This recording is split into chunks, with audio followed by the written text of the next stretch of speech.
Welcome to the deep dive. You asked for a focused revision session on multiple endocrine neoplasia, or MN, so here we are. Yep. Ready to tackle it. It's this interesting group of rare genetic conditions. Basically, tumors start popping up in multiple endocrine glands, sort of a chain reaction in the hormone system. Exactly. And it's not just one type of reaction. We're mainly looking at four kinds: MEN1, MEN2A, MEN2B, and then the really rare MEN4. Four types, okay. And the key thing, especially for revision, is that each one has a different genetic cause and shows up in its own distinct way, different patterns. Right. So our mission today is pretty clear. Pull out the essential high-yield info on MN you absolutely need to know. We'll cover everything from the basics right through to complications. And we'll try to drop in some memory aids along the way because, let's face it, these things can get complicated and little tricks help. Definitely. Okay, let's start at square one. What is MN in simple terms? Okay, so at its heart, MN is basically a set of rare genetic disorders. The main thing is they cause tumors, growths in multiple endocrine glands. Not just one gland acting up on its own. No, exactly. It's a pattern across several hormone-producing spots. And remember those four types: MEN1, MEN2A, MEN2B, MEN4. Keep them separate in your head. Got it. So what actually triggers this? Is it just bad luck, or is there something specific causing it? Oh, it's definitely specific. It's primarily caused by inherited genetic mutations. These are usually passed down in families. Inherited, okay. Yeah. And for each type, there's a specific gene that's usually involved. For MEN1, it's the MEN1 gene. Easy enough, right? Huh, yeah, that one's straightforward. For MEN2A and MEN2B, the culprit is the RET gene, specifically the RET proto-oncogene that's on chromosome 10. Proto-oncogene, that sounds important. It is. Normally, it helps control cell growth. Yeah. But when it mutates, it can become an oncogene, sort of like hitting the accelerator on cell growth, potentially leading to tumors. Right, uncontrolled growth. Exactly. Yeah. And then for MEN4, which is much rarer, it's linked to the CDKN1B gene. Okay. And how are these passed down? Good question.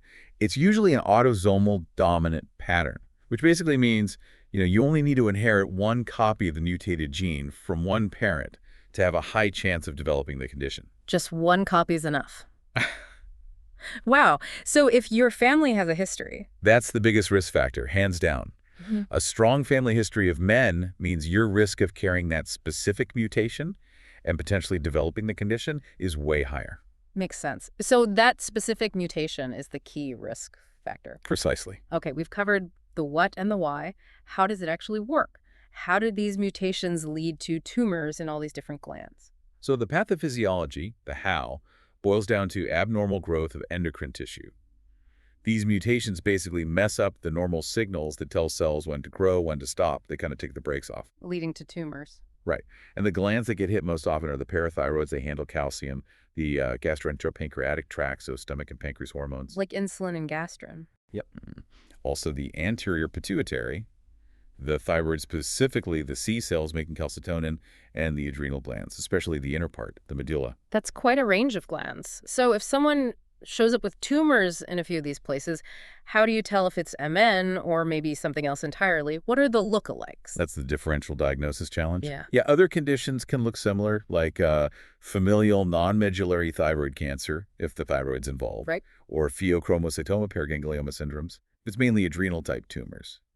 Those can also be genetic, but are different from men. So it's not always men. No, and sometimes people just develop unrelated, sort of sporadic endocrine tumors in different glands by chance. The key to figuring it out is often the specific combination of glands, the age it starts, family history, and crucially genetic testing results. Genetic testing seems key then. How common are these MEN syndromes overall? Are we talking super rare? They are definitely rare. MEN1 is estimated around 1 in 30,000 people. MEN2A is similar, maybe 1 in 35,000. Okay, still quite rare. Very. And MEN2B is much rarer still, like 1 in a million. MEN4 is extremely rare. We barely have numbers for it. Wow. And, these numbers might even be underestimates. Someone might first show up with just one tumor, and it takes time to realize it's part of a wider MEN picture. Right, the diagnosis might lag. Exactly. For MEN1 specifically, it's got high penetrance, meaning if you have the gene, you're very likely to get the condition. And it affects men and women equally. And the gene location. Ah, yes. MEN1 gene is on chromosome 11 at Q13. And interestingly, about 10% of MEN1 cases aren't inherited. They're de novo mutations, just appearing spontaneously. Okay, good to know. So moving on to the clinical side, what signs or symptoms might actually make someone think, could this be men? Well, it's really diverse because it depends so much on the specific N type and which glands are overactive or developing tumors. Makes sense. But some general flags might be things like hyperparathyroidism, high calcium issues, pituitary tumors causing hormone problems, or maybe pressure symptoms like headaches, vision changes. Got mass effect you mentioned. Right. Then there's medullary thyroid carcinoma, MTC, that's specific thyroid cancer. Pheochromocytoma, giving those episodes of high blood pressure, sweating, racing heart. Scary stuff. Yeah. Other adrenal tumors, pancreatic neuroendocrine tumors. You can also see skin lesions sometimes, or even skeletal issues. And of course, that family history is a big clue. When does this usually start? Often the underlying process begins in the teenage years, but the actual diagnosis might not happen until the 30s or 40s, sometimes later. So it can take a while to spot. It can. And interestingly, some skin changes, like angiofibromas, collagenomas, lipomas, can show up in the teens. Sometimes even before the endocrine problems become obvious, they can be early markers. Little clues on the skin. And these hormone issues, they cause specific problems, right? Like syndromes. Absolutely. When the tumors overproduce hormones, you get distinct syndromes. Hyperparathyroidism causes the high calcium symptoms. Gastrinomas lead to Zollinger-Ellison syndrome, really bad stomach ulcers. Insulinomas cause hypoglycemia, low blood sugar. Pituitary tumors might cause missed periods, amenorrhea, or acromegaly if it's growth hormone. So lots of potential downstream effects. Definitely. And those skin lesions, while usually benign, were super helpful visual clues for diagnosis. There are also some less common links being explored, like with carcinoid tumors, but that's still a bit controversial. Okay, let's dive into the specifics. MEN1. I think I remember a mnemonic for this one. Ah, yes. The classic 3Ps for MEN1. It's a great memory aid. Stands for parathyroid, pituitary, and pancreas. The 3Ps. Got it. Tell me about the parathyroid part. Okay, parathyroid is the most common feature. Affects about 95% of MEN1 patients. Usually presents as hyperparathyroidism. Sometimes it's picked up on routine blood tests, asymptomatic hypercalcemia, or it presents with classic high calcium symptoms. And it affects all the glands. Often, yes. It tends to be diffuse hyperplasia, meaning all 4 glands get bigger, though distinct tumors, adenomas, can form too. Okay, P number 1, parathyroid. What about pancreas? Right. The second P tumors in the gastroenteropancreatic system happen in quite a few patients, maybe 30 to 80%. If they're not caught by screening, they typically show up between ages 15 and 50. What kind of pancreatic tumors? The most common are gastrinomas, over 60%, causing that Zollinger-Ellison syndrome. Peptic ulcers are a really significant issue there, can be quite severe. Yeah, you mentioned that. Then about 30% are insulinomas, causing low blood sugar. You can also get rarer ones like viipormas or glucogenomas. And again, diffuse pancreatic changes, hyperplasia, are often seen. Okay.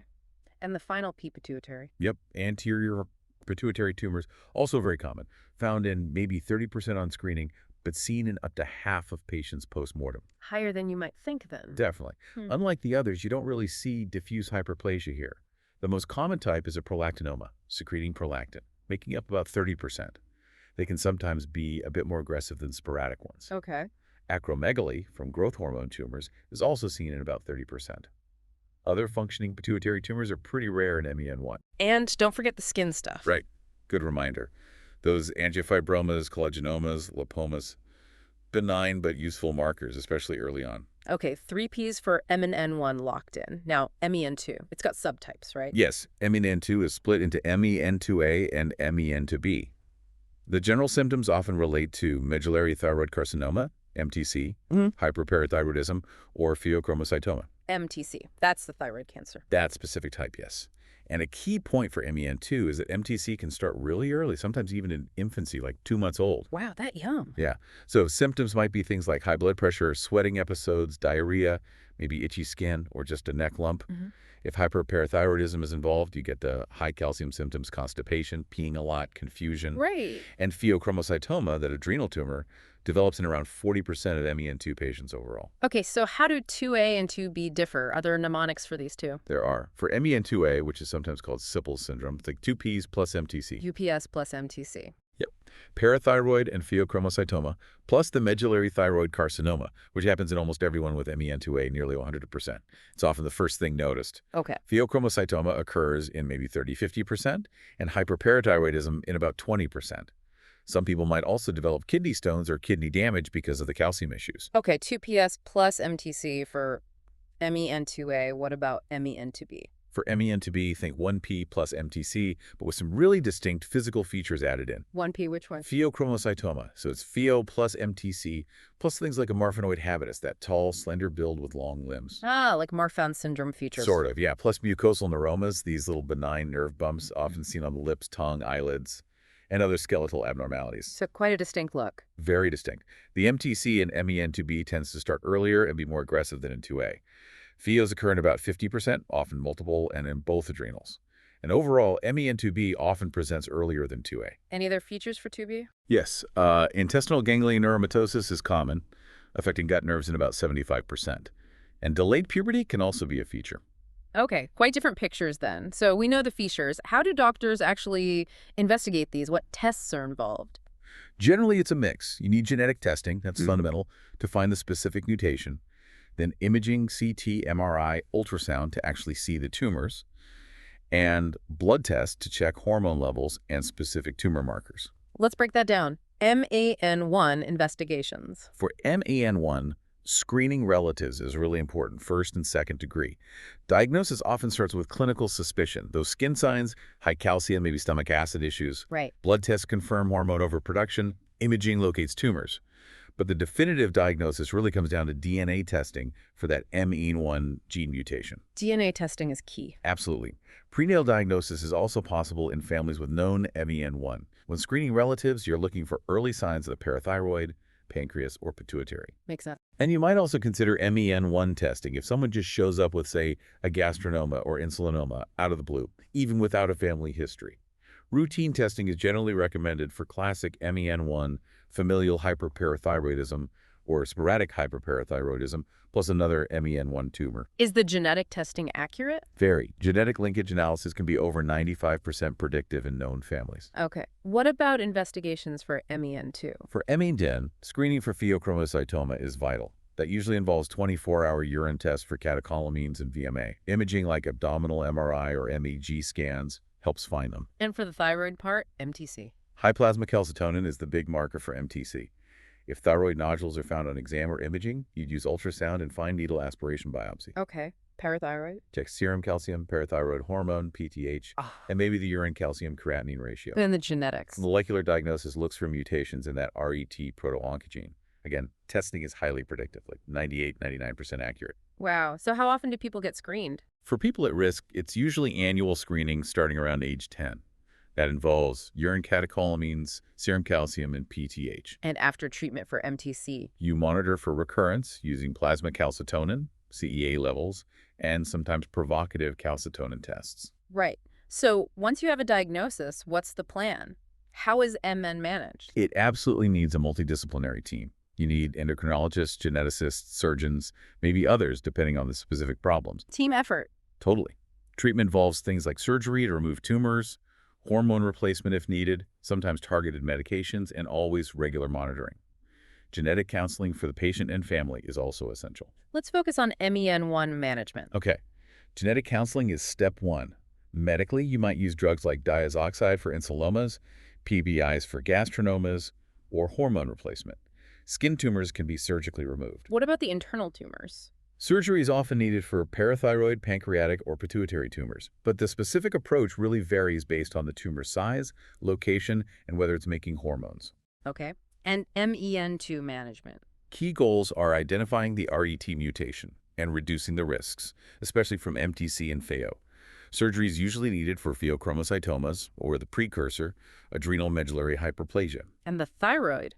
Total thyroidectomy is generally recommended for MEN2A to prevent or treat MTC.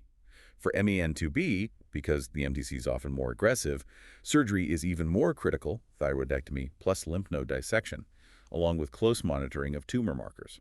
Any special considerations? Yeah, anesthesia can be tricky if someone has a pheochromocytoma. Need careful management. And prophylactic thyroidectomy, removing the thyroid before cancer develops, is often advised for people with high-risk RET mutations found through genetic testing. Proactive surgery. Exactly. And follow-up involves monitoring those calcitonin and CEA levels for MTC recurrence. So looking at the big picture, what's the prognosis? What's the outlook for someone with MEN? It really varies. Depends heavily on the MEN type, how advanced the tumors are when found, and how well treatment works. But regular monitoring, early detection, good management, they definitely improve outcomes and quality of life. Are there differences between the types? Yes. For MEN1, life expectancy can be lower than average, often due to malignant pancreatic tumors, especially gastrinomas. And MEN2. MEN2B generally has a worse prognosis than MEN2A, mainly because of that aggressive MTC. If MTC is already clinically apparent at diagnosis in MEN2B, the outlook can be poor, sadly, with metastatic disease being a common cause of death, sometimes even in the mid-20s. That's tough. What about complications generally? Well, you can get complications directly from the tumors, like the effects of high calcium from hyperparathyroidism, serious heart issues from pheochromocytomas or MTC spreading. Makes sense. Then there are potential surgical complications, like with any operation. And even with treatment, managing long-term hormone imbalances can sometimes lead to other health problems down the line. Okay, this has been incredibly comprehensive. If we had to boil it down, what are the absolute must-know takeaways about men for revision? Right, key points. MN syndromes are rare, genetic disorders, autosomal dominant inheritance usual. They cause tumors in multiple endocrine glands. Multiple is the key word. Absolutely. And the patterns differ by type. MEN1, think 3Ps, parathyroid, pituitary, pancreas. MEN2A, 2PS, parathyroid, pheo, plus MTC. MEN2B, 1P, pheo, plus MTC, plus those distinct features, marthenoid neuromas. And the rare MEN4. Got the mnemonics? Each type linked to specific genes, MEN1 or ET, CDKN1B. Well. Early detection via screening and genetic testing, plus tailored multidisciplinary management are absolutely critical. Fantastic summary. Okay, final thought then. Given how complex men is, how varied it can be, what do you think are the most crucial steps to make sure people actually get diagnosed in time and get the right care, especially families at risk? That's a great question. I think fundamentally it's about awareness among doctors remembering to even consider men when seeing patients with multiple endocrine issues or that strong family history. Keeping it on the radar. Exactly. That needs to go hand in hand with good access to genetic testing and proper counseling. And then being proactive about screening at-risk family members. That early detection can make a huge difference. Awareness, access, and screening. Crucial points indeed. Well, for everyone listening and revising, don't forget PassTheMSRA.com and FreeMSRA.com. Loads of great resources there. Definitely check them out. Thanks so much for walking us through this complex topic today, and thanks to all of you for joining us on the deep dive. We'll catch you next time.